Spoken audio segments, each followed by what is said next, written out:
Imagine só um astronauta, alguém que está lá, por exemplo, na Estação Espacial Internacional, distante, né? Ele abre a janela, não pode abrir, né? Ele só vê pelo vidro, lá da estação, enfim, do módulo onde ele está, e vê o mundo de longe. Grande, complexo, com estrelas e planetas. Ele olha para a Terra de longe. Imagina, olha só onde eu e os meus vivem. Algo tão grande, tão distante, tão complexo, tão intrincado assim. E ao mesmo tempo ele olha para ele mesmo, para o lugar onde ele está, para a nave, e percebe que ele, ao mesmo tempo, é dependente de um sistema de ferramentas, de instrumentos, que precisam estar minimamente organizados, funcionando, próximos, para ele ter vida. Esses paradoxos passam por todos nós e de várias formas. Esse astronauta, por exemplo, se sente pequeno, distante. Ao mesmo tempo ele percebe que, sem conseguir explicar tudo que ele está vendo, ele depende de uma engenharia fina de coisas que ele está tocando, que está fazendo ele respirar.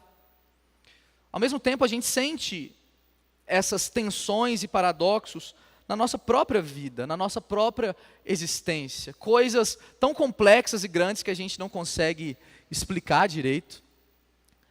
Enquanto nós dependemos de processos pequenos que estão dentro de nós, que é o cérebro humano, uma massa com infinitas ou inúmeras relações, sinapses. Se alguma coisa mínima der errado, tudo dá errado. A gente vive entre uma completa estabilidade, parece, e uma grande fragilidade. Deus se revela a nós por meio dessas coisas. Por meio da criação, por um aspecto, aquilo que Ele fez, construiu.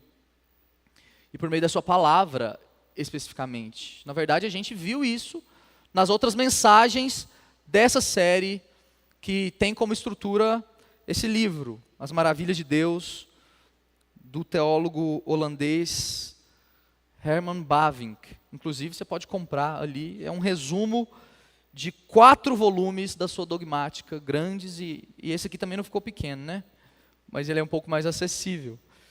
Hoje nós queremos conversar, depois de entender que Deus se revela de modo geral na criação, nas coisas, mas não é suficiente essa revelação.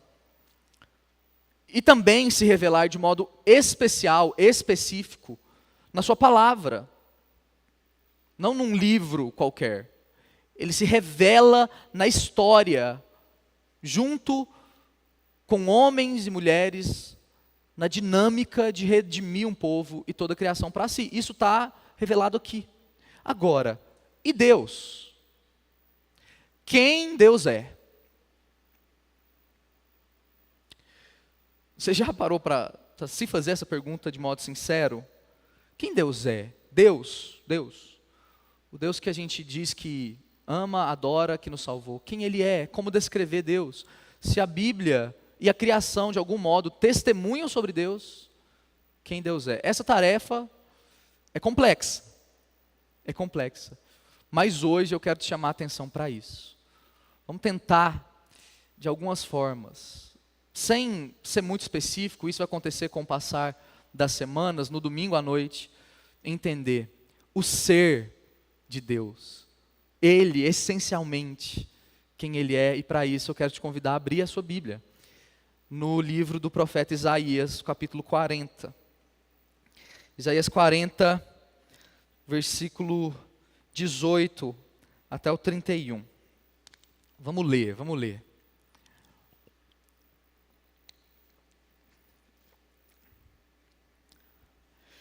Isaías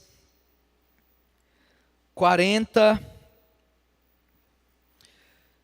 versículo 18 ao versículo 31. Eu não vou fazer uma exposição, versículo a versículo, mas esse texto pode lançar luz em alguns aspectos para essa noite. Versículo 18 de Isaías 40 diz o seguinte: com quem vocês compararão Deus? Como poderá representá-lo?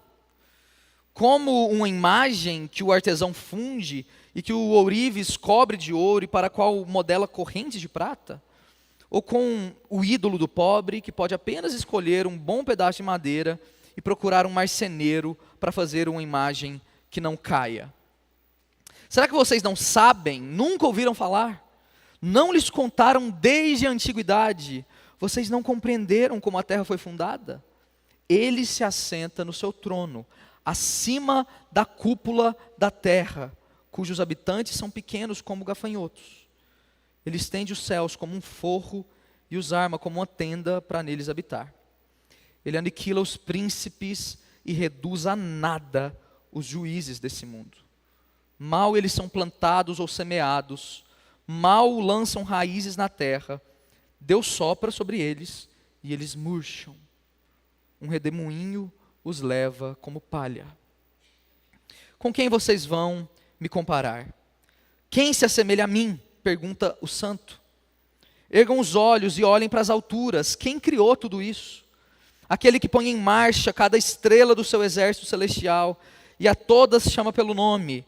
Tão grande é o seu poder e tão imensa a sua força que nenhuma delas deixa de comparecer.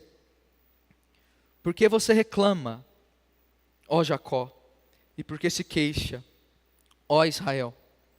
O Senhor não se interessa pela minha situação, o meu Deus não considera a minha causa. Será que você não sabe? Nunca ouviu falar? O Senhor é o Deus eterno, o Criador de toda a terra. Ele não se cansa e nem fica exausto. Sua sabedoria é insondável. Ele fortalece o cansado e dá grande vigor ao que está sem forças. Até os jovens se cansam e ficam exaustos, e os moços tropeçam e caem, mas aqueles que esperam no Senhor renovam as suas forças. Voam alto como águias, correm e não ficam exaustos, andam e não se cansam. Palavra do Senhor. Qual é o benefício de conhecer alguém? A gente conhece muita gente, mas tem gente que a gente acha que conhece e não conhece. A gente ouviu falar, e ouvir falar é diferente de conhecer. Quantos de vocês já tiveram a mesma experiência que eu? Ou seja, de ouvir falar de alguém, e quando você conheceu essa pessoa, você estava completamente errado nas suas expectativas sobre ela. Isso aconteceu com outras pessoas em relação a mim, muito, inclusive, mas também de mim em relação a outras pessoas. Ouvir falar de alguém, e nesse sentido, ter informações sobre uma pessoa, um ser, e nós estamos falando sobre o ser de Deus, é diferente de conhecer essa pessoa. Porque conhecimento é experiência, é dinâmica, é interação. Jó, por exemplo, disse que ele ouvia falar de Deus. Mas depois de ter passado por uma experiência com o Senhor, ele então disse: agora eu te conheço. Os meus olhos te viram. Você está perto. Porque dá para ouvir de longe, mas para ver tem que estar perto. Essas noções erradas são consertadas à medida que a gente conhece alguém. E conhecer é intimidade, é relação. A Bíblia usa, inclusive, esse termo, conhecer, como um sinônimo, muitas vezes, de relação sexual. José não havia conhecido Maria, quando Maria ficou grávida de Jesus. Ele não havia tido, então, o que a Bíblia está dizendo, um tipo de interação, de intimidade com essa mulher. Tão profundo é esse termo conhecer, porque o conhecimento tira as cortinas e deixa todo mundo exposto. E é interessante como que, no caso de Jó, como eu disse, Jó não recebeu a resposta do porquê do seu sofrimento. Os irmãos sabem essa história. O que acontece no começo é uma audiência de Satanás com o Senhor sobre a vida de Jó. E o Senhor permite que Satanás o toque. Depois de conversas equivocadas, mal acertadas entre amigos e a sua família, Jó tinha perdido tudo. E aí ele começa a conversar com Deus, que é a maior parte do livro. Mas na verdade quem conversa com ele é Deus, não tanto ele com Deus. Deus mostra para ele quem ele é. E então Jó entende o seu lugar diante de Deus e diz: eu te conhecia de ouvir falar, e agora os meus olhos te veem, eu entendi direito. Notem que mesmo ao final do livro de Jó, ele não tem respostas sobre Satanás e o porquê. Isso é muito interessante. Bastou para Jó ver Deus e as perguntas caíram.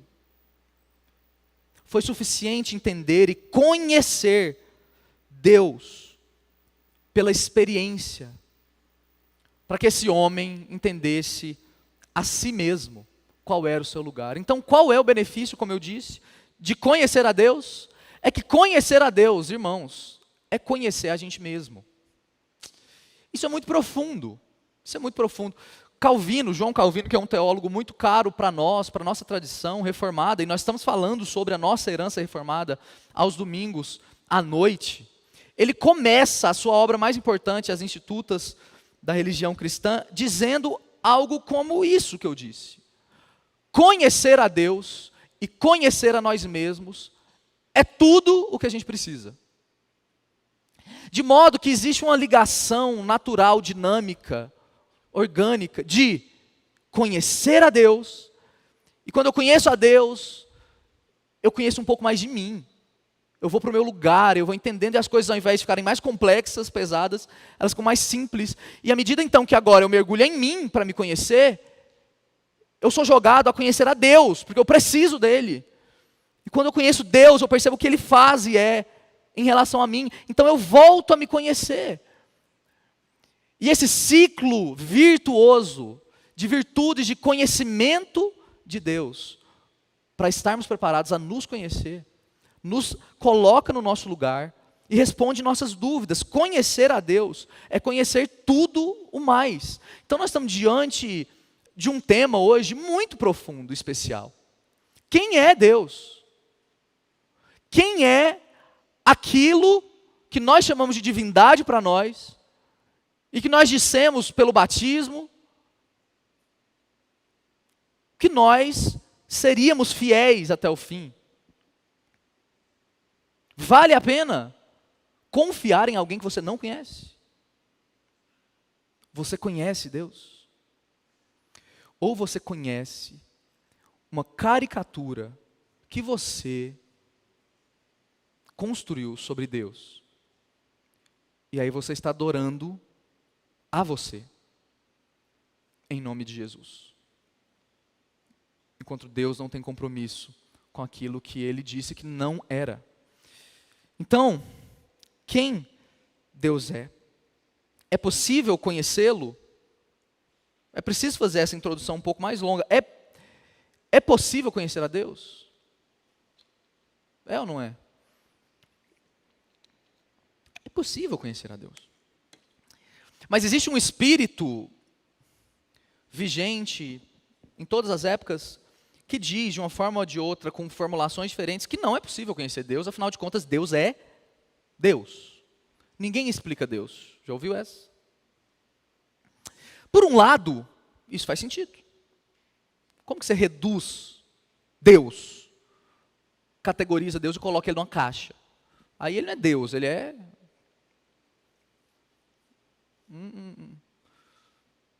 Agora, Deus não pode ser explicado no sentido de esgotado. Mas nós já passamos por essa fase e nós sabemos que Deus se deu a conhecer, de um modo que, se a gente quisesse conhecê-lo, sem que ele quisesse se revelar, seria impossível. Inclusive, essa é a dinâmica dos deuses pagãos, inclusive na Bíblia. Seus adoradores se cortando, literalmente, cortando seus corpos para acessarem a vontade de um Deus, enquanto o Deus, que é Pai do Senhor Jesus Cristo, o seu prazer é se revelar, é acabar com as nossas perguntas. Há quem diga que não é possível conhecer a Deus, e isso pode acontecer por causa de duas motivações. Uma motivação pretensa de não é possível conhecer a Deus, porque Deus é grande demais. Deus, se existe, não é possível ter acesso a Ele. E nesse sentido, o agnosticismo, que é essa doutrina que não é bíblica de que Deus existe, mas Ele não tem uma cara, Ele não tem uma personalidade. Ele é uma coisa, mas a gente não tem acesso a Ele. Em termos práticos, isso é o mesmo que ateísmo, que é a crença de que Deus nem existe, porque isso não muda como a gente vive. Por outro lado, uma outra disposição diria que Deus não pode ser conhecido por causa de humildade. E todos os santos da igreja, a igreja como um todo, está nesse lugar. Deus não pode ser esgotado, porque nós entendemos qual é o nosso lugar.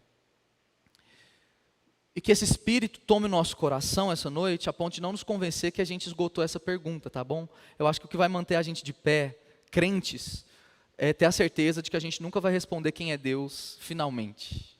E essa é a diversão, a aventura.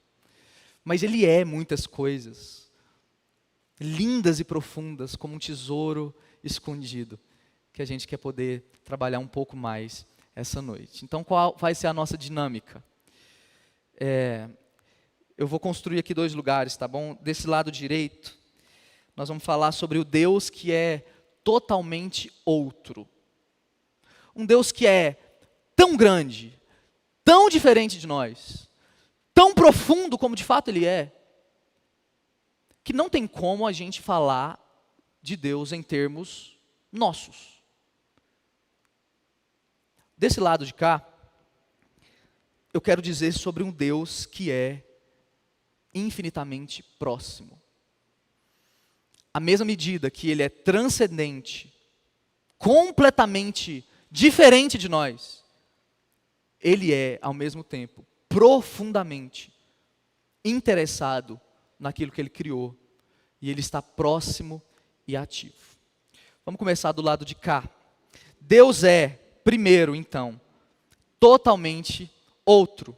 E Ele é, para começar, transcendente. Já ouviu esse termo?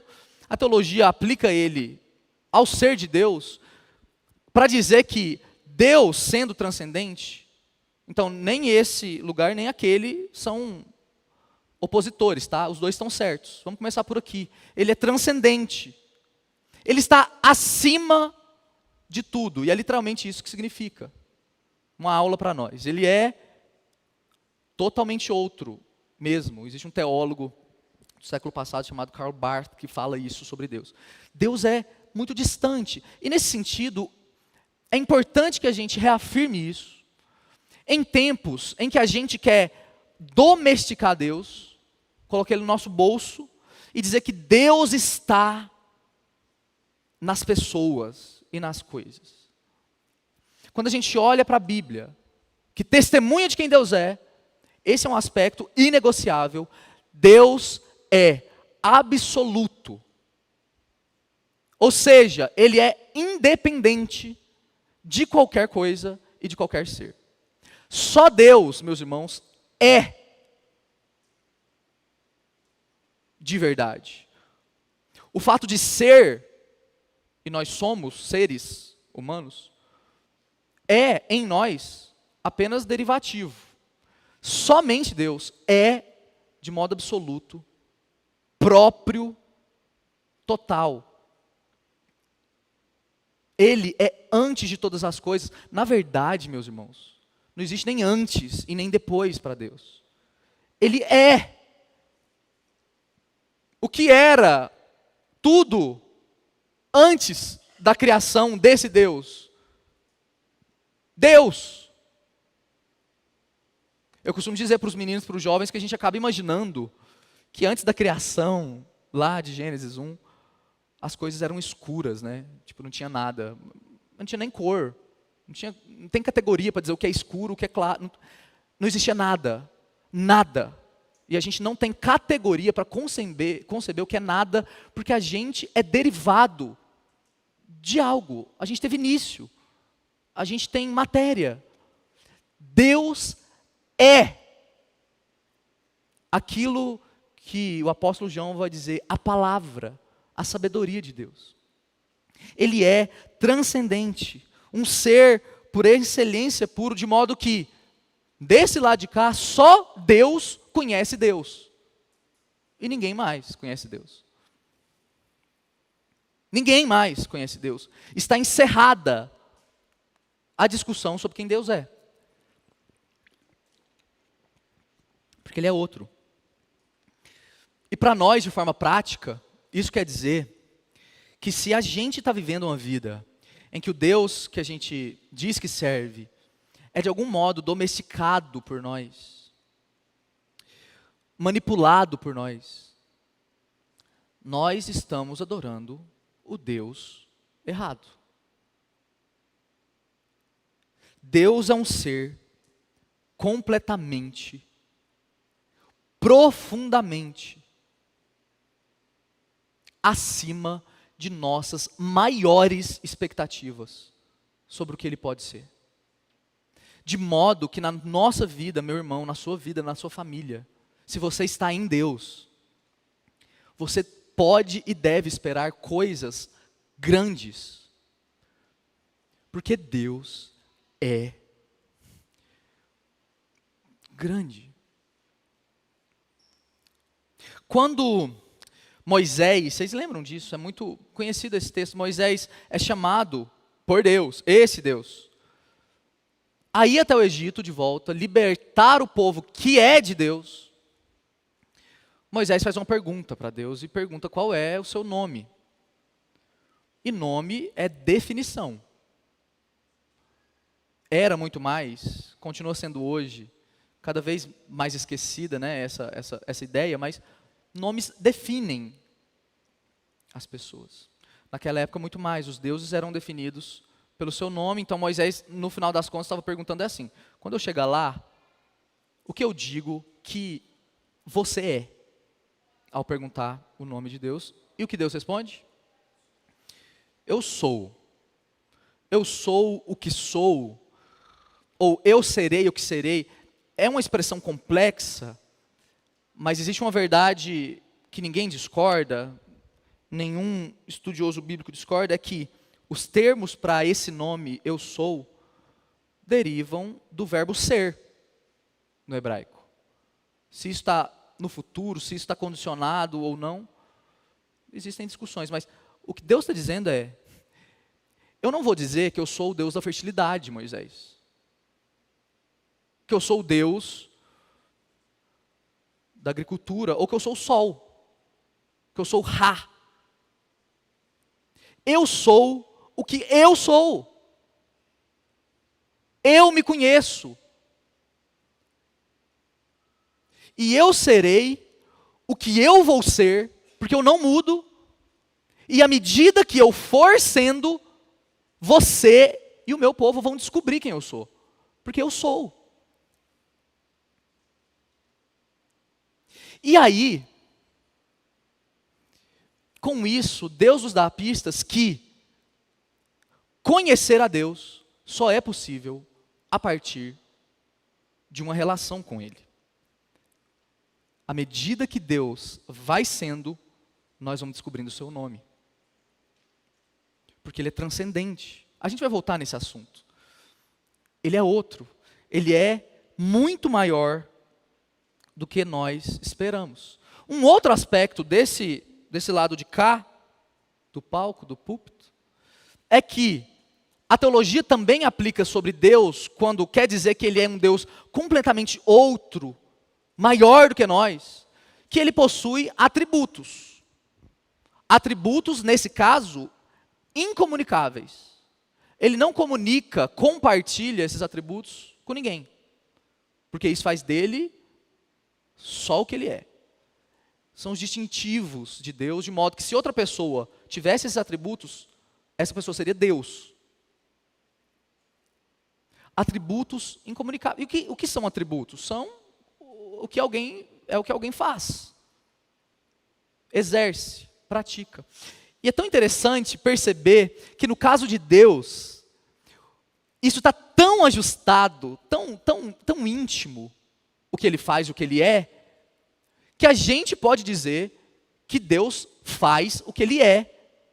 E ele é o que ele faz. Não para nós. Você poderia dizer, a Alda poderia dizer que eu sou amoroso. Mas eu não sou amor. Porque ela já viu aspectos de mim que contrariam uma virtude que eu tenho. No caso de Deus, não. O que ele faz, ele é. Então Deus não é sábio. Por que eu estou dizendo isso? Vai tentando acompanhar. A gente está tentando formar uma cartilha do que Deus é, para reciclar aqui nosso entendimento de quem o Senhor é. Ele não é sábio, ele é sabedoria. Ele é a sabedoria. Ninguém vai dizer que viu a sabedoria andando por aí segunda de manhã. Agora, se você visse Deus, você poderia dizer, olha a sabedoria passando. Ele é o que ele faz. De modo que a Bíblia não diz que Deus é amoroso. Ele é amor. Ele é o amor. Onde a gente busca o amor? Características. O que é o amor? É o jeito que eu amo, você ama. O amor é uma pessoa em Deus. Isso está ligado a Ele, de modo tão íntimo. Então Deus não é alguém que pratica justiça, embora Ele pratique. Ele é a justiça. As coisas são justas em Deus. Então tudo que Ele faz, porque Ele tem esses atributos, precisa ser a partir daquilo que Ele é. Você diria, outra vez, que eu posso fazer ações que não são amorosas, embora eu ame, e você também. Em Deus não é assim. Quando Deus se ira, Ele se ira com amor. Porque não tem como tirar o amor, porque Ele é amor. Quando Ele se ira sendo sabedoria. E tantas outras virtudes que nele são puras, em essência. Quando você pega o leite, mistura o Toddy, a gente chama aquilo de leite com Toddy. Mas na verdade, assim, de forma prática, já virou uma outra substância. Porque está misturado. Em nós, as coisas são leite com Toddy. Em Deus, elas são um leite puro. Elas são uma pureza. A gente olha para um rio e diz que ali tem água. Mas lá não tem água pura, pura água. Mas a gente chama isso de água. Em Deus, existe água pura em todas as moléculas. De modo que olhar para Deus é olhar para aquilo que Ele faz. E se Ele fizer alguma coisa, você pode dizer que o que Ele fez é o que Ele é. E em atributos incomunicáveis que Ele não compartilha com ninguém, a gente percebe alguns que a gente aprende na escola bíblica, não é? Deus é imutável, por exemplo. Ele não muda. Pode confiar. Deus não muda. Nós mudamos. Por que Deus não muda? Porque, de modo abrangente, o atributo incomunicável que reúne todos os outros é a eternidade. Deus é eterno. A Bíblia diz, o eterno. Ele é imutável. Ele é independente, Ele é onipresente, onipotente e onisciente. Ele sabe tudo em todo lugar. Note que é muito diferente do chat GPT. É muito diferente da pessoa mais inteligente e profunda que já existiu. Ele está fora das categorias da criação. Nós estamos nesse espaço de cá. Transcendente. E quando a gente fala que ele é onisciente, ele não sabe as coisas de agora.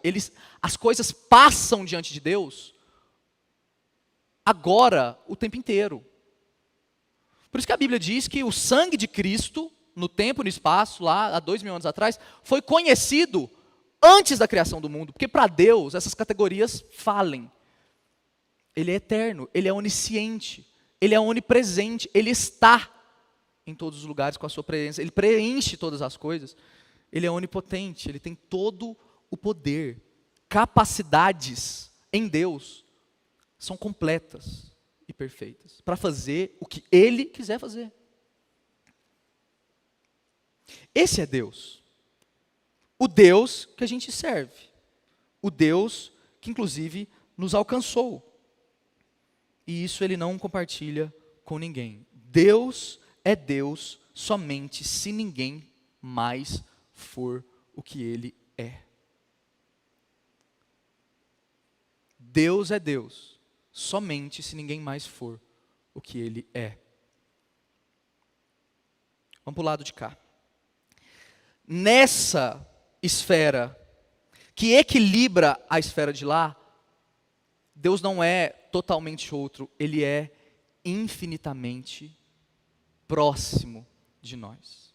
Isso significa dizer que se ele é transcendente, ele é também imanente. Ele está com e não separado de.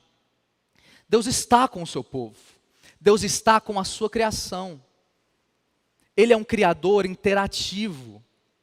Ele não é um Deus que criou as coisas, complexas como são, deu corda num relógio daqueles antigos e nunca mais veio visitar. Não, desde as primeiras páginas.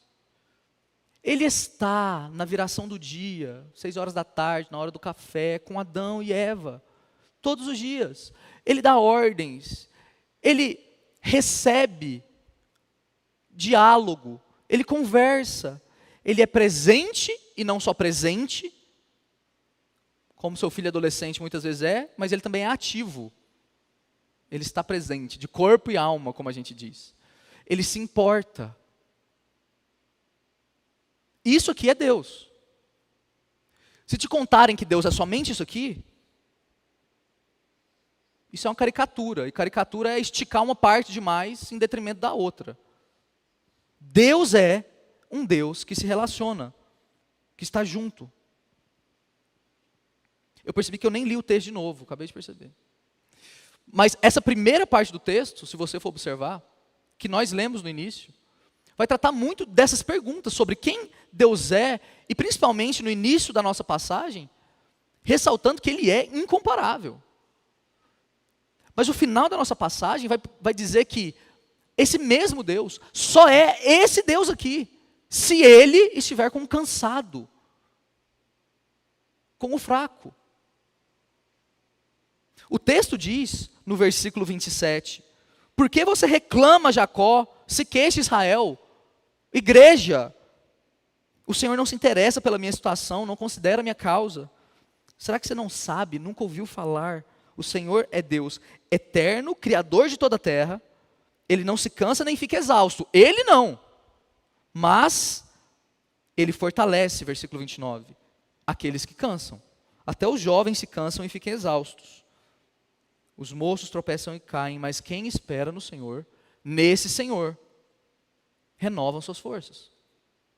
Tem suas forças revigoradas. Porque esse é o Deus que a Bíblia dá testemunho. Ele é imanente, ele não é um rei alheio sentado no seu trono, mas ele é um pai que habita junto com o seu povo. Então Deus sem relacionamento é um Deus falso. E aí de novo vamos pensar sobre nós. A gente está adorando quem? Porque é muito mais fácil, vou te dizer, a gente se relacionar com esse Deus de cá. Porque já que ele não está perto, e nem bota o dedo naquilo que eu sou, é fácil eu vir para a igreja, orar, cantar e adorar. Mas Deus não está partido no meio. Ele é um Deus imanente também. E se na nossa relação com o Senhor, como igreja inclusive, nós não somos incomodados a termos uma relação, e relação é relação, dói. Qualquer relação profunda deixa marcas na gente. E é assim mesmo. Se isso não tem acontecido na sua relação com Deus, se as coisas têm sido fáceis demais, inclusive, no seu discipulado, você está adorando metade de Deus, tá bom? E Deus não está partido, não. Deus é imanente. Deus habita com um contrito, como a palavra diz. Agora, se a gente falou de atributos incomunicáveis, existem os atributos comunicáveis, do lado de cá. Ali a gente tem o que Deus é, eterno, onipresente, onipotente e tal. Mas os atributos comunicáveis nos mostram o conteúdo de Deus. Ele é amor. Ele é alegria. Ele é justiça. E nesse sentido, ele comunica essas virtudes com a gente. Ele faz de nós seres necessariamente parecidos com ele. Nós somos a imagem e semelhança dele. Nós somos relacionais. Nós amamos. Mas aqui a gente não pode dizer que o que a gente faz, a gente é. Deus compartilha com a gente de algumas virtudes. Nós queremos exercer justiça, não é? Quando a gente vê algo injusto. E isso é uma pista de quem gerou a gente. Deus é justiça. Ele compartilha com a gente muito do que é dele, ainda que nele essas coisas sejam completas e puras. É difícil falar sobre Deus. A Bíblia vai falar de várias formas sobre ele, tentando comunicar quem Deus é. E ela vai usar antropomorfismos, né? O que é isso? Essa palavra significa literalmente isso. Formas como que humanas, para tentar descrever alguém que é totalmente outro. Tudo que a gente fala sobre Deus, meus irmãos, é falho demais. Então, quando a gente diz que Deus olha a nossa casa, fala com a sua boca a nós, e quer nos acolher e cuidar de nós com seus braços, está errado, ainda que esteja certo. É uma tentativa de tentar descrever para nós, tão limitados que nós somos, e esse é o nosso lugar, quem esse Deus é. A Bíblia vai usar imagens de que Deus tem olhos, boca, ouvidos. A gente teve uma série, inclusive, ano passado, nas férias, só para falar sobre os sentidos e como isso comunica para a gente quem Deus é. Deus é colocado como agricultor, como um pastor de ovelhas, como um juiz, como pai. Deus é colocado como cordeiro, como leão, como soldado, ou como paciência, como ira, como beleza. Para que a gente entenda e consiga entender quem Ele é. Ah, mas Deus então tem os mesmos sentimentos que nós? Não.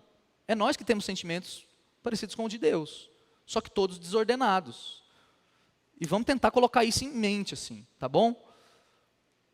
Não é que Deus imita a nossa realidade, é bem o contrário mesmo. Quando a gente chama Deus de pai, não é porque a gente tem pais, Marco Túlio, do Mateus, do Felipe, não é isso. É bem o contrário. Porque Deus é pai. Pai, paternidade, é uma coisa que Deus mostra o que é. A gente tenta mimificar. Então você teve um pai que não foi como um pai deveria ser. Você pode ter um pai, o pai, nesse Deus, que é tão grande. Isso é uma boa notícia, tá bom, irmãos? Que a gente não queira ter um Deus que a gente pode dominar. Ainda que às vezes a gente seja tentado a fazer isso de modos muito sutis. Uma boa notícia é que Deus não pode ser dominado por nós. Mas ao mesmo tempo, Deus só é Deus quando Ele se encontra com a gente, com o seu povo. quando Ele olha para as nossas carências, quando Ele diz para nós como viver e como a gente vai encontrar um jeito de ser feliz. Esse é que é Deus. Esse é que é Deus. Nele tudo é completo. Em nós, essas virtudes são como uma impressão falha, assim, que aponta um pouco para Deus. Que seja um pouco melhor, né? Pais para com filhos, filhos para com pais, em todas as relações de lideranças e tal. Que a gente seja um pouco mais do que a gente deve ser quando a gente fizer. Mas Deus, isso é perfeito. Se a gente ama, Ele é amor. O amor dele não falha. E olha só, se Ele é amor, se esse amor é por nós, quem será contra nós? Porque se o nosso amor falha, treme, é inconstante, se a gente se encontrar definitivamente com um amor que é desde a eternidade, nós vamos poder confiar. Ele nunca vai nos frustrar. Porque Ele é completamente outro e infinitamente próximo de nós. Se a gente nega, então, essa esfera de cá, se a gente nega que Deus é grande, grande, grande, grande, a gente vai acabar caindo numa espécie de politeísmo. Tudo é Deus, então. Se eu nego isso aqui, só fica com isso aqui? As pessoas podem ser um Deus para mim, o dinheiro, a árvore. Ou, o que acaba também flertando com o panteísmo, a gente não tem aquilo que de verdade o nosso coração deseja com toda força. Agora, se a gente negar essa parte e ficar só com essa aqui, que Deus é só uma pessoa que não se envolve, que é grandíssima, totalmente outro, nós vamos viver desesperado numa espécie de ateísmo prático. Deus existe, mas eu estou perdido. Qual é a fórmula que os nossos corações, meus irmãos, desejam ardentemente sobre quem Deus é? Essa fórmula se encontra em Jesus Cristo.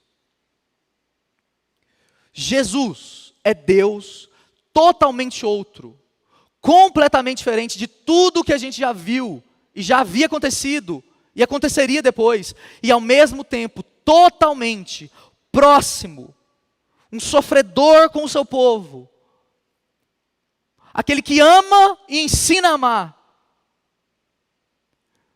Quem é Deus? Quem me vê, vê o Pai, diz Jesus. Você quer ver o Deus das galáxias? Encontre-se essa noite com Cristo. Você, meu irmão, que é crente há muito tempo, encontre-se de novo com o seu Salvador. Com Cristo. Se lá, na primeira libertação, lá em Israel, do Egito, Moisés queria saber o nome de Deus, e Deus diz, eu sou o que eu serei. Jesus veio para dizer, eu sou o pão da vida. Eu sou a ressurreição e a vida, o caminho e a verdade. Eu sou a videira verdadeira, a porta para vocês entrar. Eu sou a luz do mundo. Eu sou o bom pastor. Se aquela promessa de que Deus seria conhecido à medida que nós experimentássemos dele, não só de ouvir falar como Jó, agora em Jesus, nós vemos e tocamos, como nós lemos o apóstolo João dizer, esse Deus que para nós revelou o que é ser totalmente outro e infinitamente próximo de nós. Jesus Cristo. De modo que Ele é, meus irmãos, tudo que nós precisamos. Ele não é um mestre moral de boas virtudes. Ele é Deus. E onde Ele está é terra santa. Mas ao mesmo tempo, Ele é um marceneiro. Ele é um bebê numa manjedoura. Ele é um homem com cravos enfiados nas suas mãos e pés. Ele chama um morto à vida e morre no lugar para ressuscitar depois.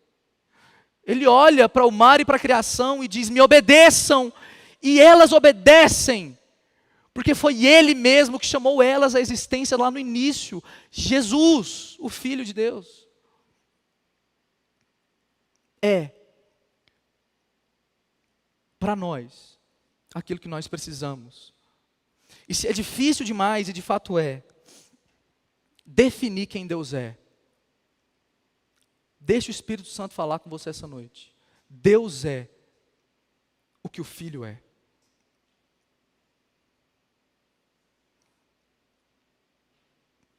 E o Filho é manso e humilde de coração. O Filho não se apegou ao fato de ser Deus como algo que ele deveria tomar por direito, e era direito dele. O Filho governa hoje mesmo a sua vida, meu irmão, quer você saiba ou não, com aquela mão furada até hoje, porque Ele te ama. Esse é quem Deus é. Deus não nos dá pedaços dele. Ele nos dá Ele por completo. E nós só conheceremos quem Deus é quando a gente parar de ouvir quem Deus é. Seja de um pastor, ou seja do nosso próprio coração. Está em tempo de parar de ouvir quem Deus é, para experimentar quem Deus é. E é na experiência com Ele que nós vamos conhecer quem Ele é. Porque nós vamos provar o que Ele fez na nossa casa, quando a gente precisava. Nos nossos filhos, quando a gente precisava. Deus não é um artigo de definição doutrinária, ainda que seja belo demais, e nós amamos isso. Deus é uma pessoa. E nesse sentido, nós temos a certeza da distinção daquilo que nós cremos. Não são todos caminhos que levam a Deus. É o caminho que Ele abriu, que leva a Ele. Eu sou o caminho, diz o Filho. Quem me aceita tem a vida eterna. O tipo de vida pensada na eternidade que já começa agora. Jesus é um Deus de cicatrizes. Ele sabe o que é o nosso sofrimento. E Ele sabe mesmo. Eu quero terminar a mensagem dessa noite falando para você a última parte de um poema de um escritor do começo do século passado, chamado Eduardo Stilito. Ele escreveu, um soldado, por causa da Primeira Guerra Mundial, a Europa devastada. E ele escreve um poema chamado O Deus das Cicatrizes. No final, preste atenção, no final ele diz: os outros deuses eram fortes, mas fraco vimos tu ficar. Eles cavalgavam, mas tu cambaleava em dor. Para as nossas feridas, somente as feridas de um Deus podem falar, e nenhum outro Deus tem feridas, somente tu, ó Senhor. Deus nos conhece, e Ele é tudo o que nós precisamos. Porque receber para nossa satisfação alguém como a gente mesmo é decepção. Receber alguém para nossa satisfação que é completamente diferente de nós e não se interessa por nós também é decepção. Mas Deus nos entrega tudo o que Ele é. Um Deus grande e ainda assim próximo, que sofre pelo seu povo e com o seu povo. Como o apóstolo Paulo diz: ó profundidade da riqueza, da sabedoria de Deus. quão insondáveis são os teus pensamentos, quão profundos os seus propósitos. Quem conheceu a mente do Senhor, quem deu a Ele antes, para que Deus ficasse devendo a essa pessoa? Ninguém. Para Ele, por Ele, dele são todas as coisas. A Ele seja glória para sempre. Amém.